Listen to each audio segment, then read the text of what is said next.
మరోపక్క ఎటొచ్చినా సరే అన్నకు మాత్రం చురకలు అంటించే ప్రయత్నం అయితే చేస్తుంది.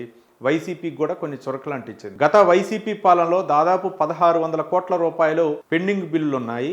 ఆ పెండింగ్ బిల్లులు కట్టకపోవడం వల్ల ప్రైవేట్ హాస్పిటల్ అయితే మాత్రం ఈ కేసులను తీసుకోవటం లేదు. ఎక్కడి నుంచి వచ్చారని ఆరోగ్యశ్రీ నుంచి అంటే మాత్రం అసలే చేర్చుకొని పరిస్థితి ఉంది.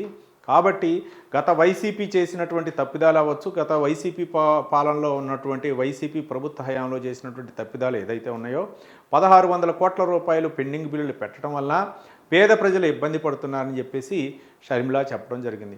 కాంగ్రెస్ పార్టీకి అలాగే వైఎస్ రాజశేఖర రెడ్డి ఎంత పునరుజ్జీవాన్ని ఇచ్చారో అలాగే కాంగ్రెస్ ప్రభుత్వానికి కూడా వైఎస్ రాజశేఖర రెడ్డి ప్రవేశపెట్టినటువంటి ఆరోగ్యశ్రీ పథకం అయితే మాత్రం అంత పునరుజ్జీవాన్ని ఇచ్చింది.